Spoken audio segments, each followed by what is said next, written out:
হৰ হৰ মহাদেৱ জয় মা কামাখ্যা। আহি আমি একেবাৰে শেষৰটো সোমবাৰ পালোহি। অহা 12 আগষ্ট পৰিছে শাওনৰ শেষৰটো সোমবাৰ। কি কৰিব?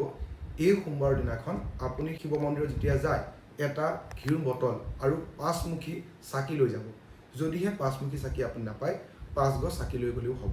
আপুনি শিৱলিংগত প্ৰথমতে সেই ঘিউ বটলৰ পৰা অলপমান পানী দিব শিৱলিংগত, তাৰপিছত অলপ ঘিউ দি গোটেই শিৱলিংগটো মোহাৰি দিব।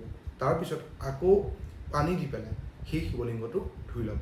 তাৰপিছত সেই বাকী থকা ঘিউখিনিৰে 5 গছ আপুনি চাকি লগাব, নহ'লে 5মুখী চাকি আপুনি লগাই সেইখিনি সময়ত আপুনি ওম নমঃ শিৱায় জপ কৰিব। লগতে আপুনি মাৰ যিকোনো মন্ত্ৰ আপুনি মাতিব পাৰে।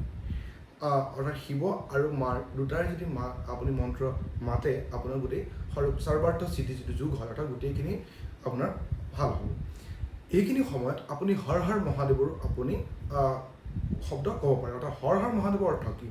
হৰ হৰ মহাদেৱ অৰ্থাৎ আমাৰ যিবিলাক প্ৰব্লেম আছে সেইবিলাক ভগৱানৰ ওচৰত আমি দিওঁ আৰু নাইকিয়া হয়। হৰ শব্দৰ সংস্কৃত শব্দ, তাৰ অৰ্থ হৈছে নাইকিয়া হোৱা। গতিকে মহাদেৱৰ ওচৰত আমি আমাৰ প্ৰব্লেমখিনি নাইকিয়া হ'বৰ কাৰণে আহ্বান জনাওঁ।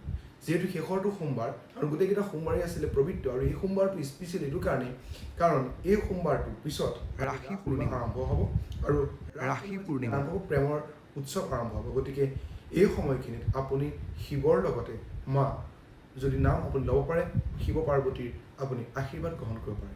আৰু এইখিনি সময়ত আপুনি 2টা কুমলীয়া বেলপাত যদি শিৱলিংগত দি সেই শিৱলিংগৰ যদি আপুনি পাত খায়, তেনেহ'লে আপোনাৰ যিবিলাক দুখ কষ্ট আছে, যিবিলাক বিষ বেমাৰ আছে, সেইবিলাকো নাইকিয়া হয়।